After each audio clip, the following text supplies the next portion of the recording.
हमें सम और विषम परिस्थिति में कोई हमारे मूल्यों के से डिगा न सकता हो, कोई हमें हमारी भावनाओं के साथ खिलवाड़ न कर सकता हो, यह हम अवश्य प्रयास करें। क्योंकि जो नकारात्मक ताकतें हैं, जिनके मन में आपके प्रति सद्भावना नहीं, दिखावटीपन है, जो राम के अस्तित्व को नहीं मानते, जो कृष्ण के अस्तित्व को नहीं मानते, जिन लोगों के मन में भारतीयता के प्रति कोई सम्मान का भाव नहीं, जिन लोगों के मन में ये कोई भाव नहीं कि दुनिया के किसी कोने में कोई हिंदू प्रताड़ित हो रहा है तो उसके प्रति आवाज उठा सके, क्योंकि उसमें भी उन्हें लगता है कि अगर हम आवाज उठाएंगे तो कहीं यहां उनका वोट बैंक न खिसक जाए। वोट बैंक भी जिनको दुनिया के अंदर होने वाले किसी अत्याचार में वोट बैंक दिखाई देता हो, वो आपके हितैषी कैसे हो सकते हैं? याद रखना, जो बांग्लादेश में हो रहा है, जो चर्चाएं हो रही थी अभी, वहां 90% जो हिंदू बचा है वह दलित समुदाय से है। और मैं इसीलिए कहना चाहूंगा, ये जो सबके मुंह सिले हुए हैं, इसलिए सिले हुए हैं क्योंकि इनके मालूम है कि बांग्लादेश को हिंदू उनका वोटर नहीं होगा। वह हिंदू है, ये हो सकता है उसकी गलती हो, लेकिन हम उसको गलती नहीं मानते, हम उसको मानते हैं उसका सौभाग्य है कि वो हिंदू है और उसकी रक्षा करना हम सबका दायित्व है। उसकी पीड़ा के साथ खड़ा होना हमारा दायित्व है।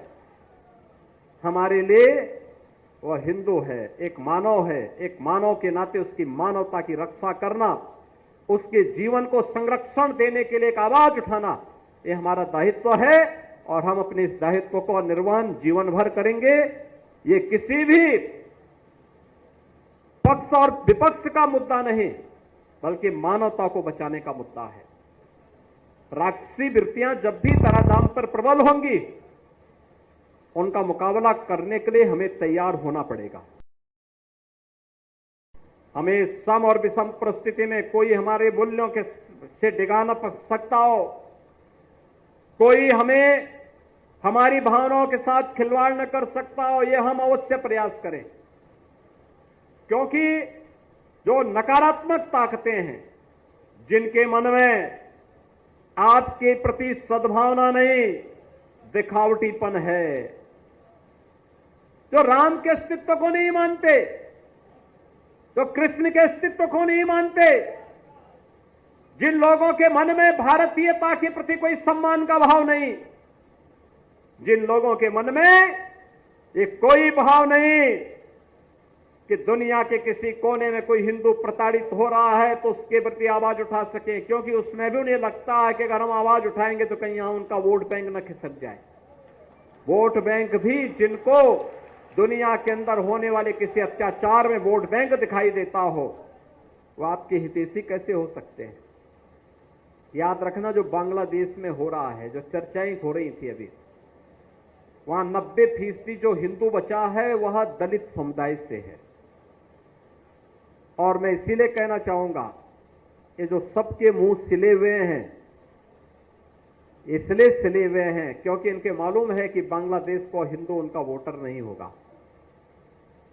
वह हिंदू है, ये हो सकता है उसकी गलती हो, लेकिन हम उसको गलती नहीं मानते, हम उसको मानते हैं उसका सौभाग्य है कि वो हिंदू है और उसकी रक्षा करना हम सबका दायित्व है। उसकी पीड़ा के साथ खड़ा होना हमारा दायित्व है। हमारे लिए वह हिंदू है, एक मानव है, एक मानव के नाते उसकी मानवता की रक्षा करना, उसके जीवन को संरक्षण देने के लिए एक आवाज उठाना, ये हमारा दायित्व है और हम अपने इस दायित्व को निर्वहन जीवन भर करेंगे। ये किसी भी